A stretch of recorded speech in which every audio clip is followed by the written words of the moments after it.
Farafina itama korone jugu kana balanga wilila. Farafina itama korone faren jugu kana balanga wilila.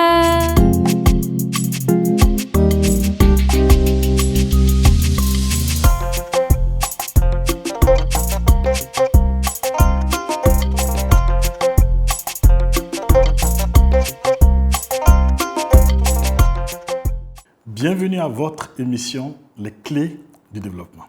Les Clés du développement consacrent une série d'émissions à la thématique de l'économie de la culture. Il s'agit de montrer l'importance de la culture et des industries culturelles en particulier dans le développement économique et dans le progrès social. Le numéro d'aujourd'hui est dédié à l'impact de la culture sur le développement touristique et sur le développement territorial. La culture était au cœur du rayonnement de villes africaines avant la colonisation comme Tombouctou, avec sa fameuse université de Sankoré et d'autres, mais aussi d'autres villes comme Benin City, anciennement dénommée Edo, en pays Yoruba, dans l'actuel Nigeria.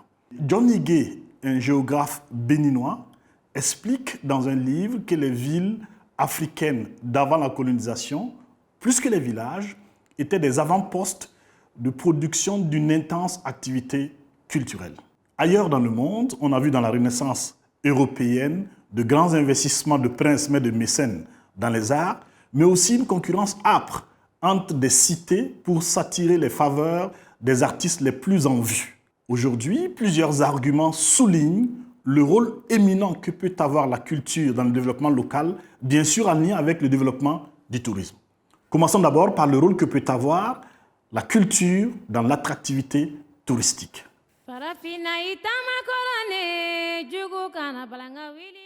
La culture peut être un facteur de premier plan dans l'attractivité touristique d'un territoire.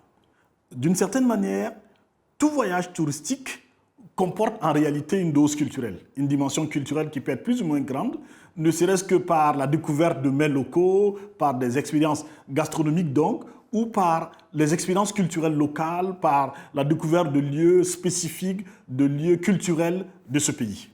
Le tourisme culturel, défini comme étant le tourisme qui est centré sur l'attractivité et les produits culturels, peut permettre d'évaluer cette contribution de la culture au développement du tourisme. Et quand on sait que le secteur touristique au niveau mondial compte pour 10% du PIB et qu'en gros, un emploi sur 10 à l'échelle du monde encore, est créé dans le secteur touristique, on comprend aisément l'importance du tourisme culturel. Ainsi donc, le patrimoine muséographique, les arts et les spectacles, la gastronomie, la langue, la religion peuvent être investis pour développer des niches touristiques importantes. Le tourisme religieux, en réalité, constitue l'une des plus vieilles formes de tourisme dans l'histoire du monde. Chaque année, plus de 330 millions de personnes voyagent en tourisme pour le pèlerinage ou pour des visites de lieux religieux. Des pays comme l'Inde, l'Israël, le Brésil, l'Arabie Saoudite, mais aussi le Vatican sont des bénéficiaires exceptionnels de l'importante manne générée par le tourisme religieux chaque année dans le monde. À titre d'illustration, le Vatican, haut lieu de la chrétienté et demeure du pape, reçoit chaque année avant Covid plus de 6 millions de visiteurs. Le tourisme du pèlerinage représente 7% du PIB de l'Arabie Saoudite, donc un secteur extrêmement important. Quand on applique le coût officiel du Hajj au nombre de pèlerins dans un pays comme le Burkina Faso, on ressort tout de suite avec des chiffres d'affaires en 2023 de plus de 30 milliards de francs CFA pour le Burkina Faso et de plus de 55 milliards de francs CFA pour le Mali comme pour le Niger. Bien sûr, ces chiffres ne tiennent pas compte de toutes les dépenses que les pèlerins vont réaliser, effectuent en Arabie Saoudite ou des cadeaux qu'ils rapportent à leurs amis, à leurs parents, une fois de retour du pèlerinage. Les pèlerinages se passent également dans la sous-région, dans des villes ivoiriennes. Ça se passe aussi dans une ville qu'on appelle Sémé au Bénin, qui est une ville importante pour les chrétiens célestes. L'Égypte est un exemple emblématique de tourisme à partir de son patrimoine exceptionnel fait de l'héritage des monuments de la brillante civilisation de l'Égypte antique. Dans un pays comme le Burkina Faso, plusieurs festivals, dont le FESPACO, peuvent concourir également à une grande attractivité touristique. Le Festival panafricain du cinéma de Ouagadougou est un élément central de l'identité de la capitale burkinabé et contribue fortement à son rayonnement. En 2013, avant donc l'insécurité terroriste, le FESPACO a délivré plus de 11 425 accréditations à des professionnels venant de partout dans le monde. En somme, la culture, que ce soit par le patrimoine, les arts du spectacle, la religion, peut constituer un puissant moyen pour attirer les touristes dans le monde. Le rôle de la culture dans le développement territorial peut donc passer par l'attractivité touristique. Mais plus généralement, on peut évaluer ce rôle de la culture dans le développement local à plusieurs niveaux. D'abord, les industries culturelles peuvent être une composante vitale de l'économie locale. C'est ce qu'on appelle l'effet de filière, c'est-à-dire le développement du secteur culturel lui-même qui engendre de la consommation, mais aussi de la production et des emplois. Il y a des effets de second tour qui peuvent être des effets liés au développement de secteurs connexes comme la restauration et les transports. Tout cela concourt à créer une activité économique locale et à soutenir l'emploi local.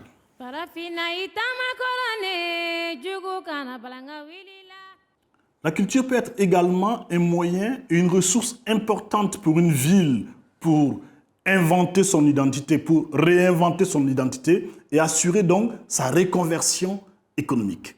L'exemple emblématique souvent donné est celui de la ville de Bilbao avec le fameux musée de Guggenheim. La ville de Bilbao était l'une des villes les plus prospères d'Espagne, avec une histoire industrielle très importante, avec des mines de fer, avec de l'industrie lourde, avec de l'industrie navale également. Le musée de Guggenheim est devenu le symbole de la revitalisation de la ville de Bilbao. Il est l'un des bâtiments d'architecture contemporaine les plus connus. La première année, le musée a enregistré plus d'1 360 000 visiteurs qui ont dépensé pour les 2 premières années 433 millions d'euros. En somme, dès la première année, l'investissement dans le musée a été rentabilisé. Il faut relativiser ce succès parce qu'il s'inscrit dans une longue politique de revitalisation de la ville qui a commencé 10 ans avant l'ouverture du musée, avec le déplacement du port du centre-ville et la construction d'importantes infrastructures de transport à l'intérieur de la ville. Les succès mitigés dans d'autres pays, dans d'autres villes, montrent bien que le succès à Bilbao tenait à un environnement spécifique, à un patrimoine historique exceptionnel et en conséquence que répliquer l'effet Bilbao n'est pas donné. On parle également de district culturel pour montrer comment des puissantes politiques économiques ou des actions du secteur privé ou des actions privées peuvent permettre de créer des agglomérations, des territoires de développement économique par la culture très importante. L'illustration qui vient à l'esprit est bien sûr Hollywood, qui est un lieu stratégique pour la puissance cinématographique américaine. Ces effets économiques et sociaux de la culture peuvent permettre le renforcement de l'attractivité du territoire. La culture peut donc permettre d'habiliter ou de réhabiliter des territoires, de permettre à des territoires d'avoir des activités économiques qui n'auraient pas existé sans cet investissement culturel. Des villes comme Tombouctou, encore une fois avec son immense patrimoine et son histoire pluriséculaire, mais aussi comme Ségou, avec ses activités culturelles au bord du fleuve, sont des exemples de villes africaines dont le rayonnement est assuré par la culture. Mais aussi Ouagadougou avec ses nombreux festivals, dont bien sûr le FESPACO, mais aussi la rencontre biennale théâtrale, les récréatrales. Dans la plupart des cas en Afrique, le potentiel culturel au service du développement local reste à exploiter. C'est le cas en particulier dans de nouvelles villes ou dans de nouveaux quartiers, au Burkina Faso, comme Ouaga 2000, ou dans d'autres pays, comme le Sénégal, avec la nouvelle ville de Diamniadio. À l'analyse, ces villes sont caractérisées par un double vide culturel. Premièrement, le secteur culturel, l'infrastructure culturelle est largement insuffisant, ce qui montre un sous-investissement dans la culture pour le développement local. Mais aussi, deuxièmement, l'invention de la ville, la production de la ville n'est pas ancrée dans l'identité culturelle, n'est pas ancrée dans l'histoire du patrimoine, n'est pas ancrée en particulier dans l'histoire de l'architecture de ces terroirs. On a procédé à des emprunts de partout, de diverses civilisations architecturales, aussi bien qu'on a des villes qui peuvent manquer d'identité ou qui peuvent manquer même d'âme.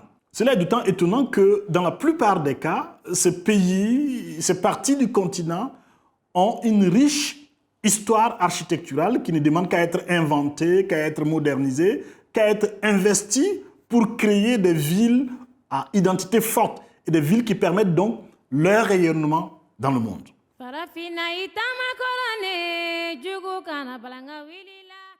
Bien sûr, il ne faut pas passer sous silence les limites et les effets négatifs du développement du tourisme et du développement culturel. En particulier, le développement touristique peut avoir des effets négatifs sur la qualité de la vie, sur les valeurs locales, mais même sur le patrimoine culturel. Il faut également noter qu'il peut y avoir des nuisances qui peuvent être produites par le développement de certaines activités culturelles. En somme, l'investissement dans la culture peut viser deux formes d'attractivité pour une ville. Elle peut viser l'attractivité interne pour mobiliser les ressources locales, les ressources humaines, les ressources financières, les ressources matérielles, les ressources physiques. Elle peut aussi viser l'attractivité externe pour avoir la manne touristique et le développement des marchés d'exportation. Cette double attractivité interne et externe reste pour beaucoup de villes et de régions africaines un grand potentiel que des politiques culturelles adéquates peuvent exploiter au bénéfice du développement local. C'est tout pour ce numéro des clés du développement. On se retrouve pour une nouvelle thématique très bientôt. Merci.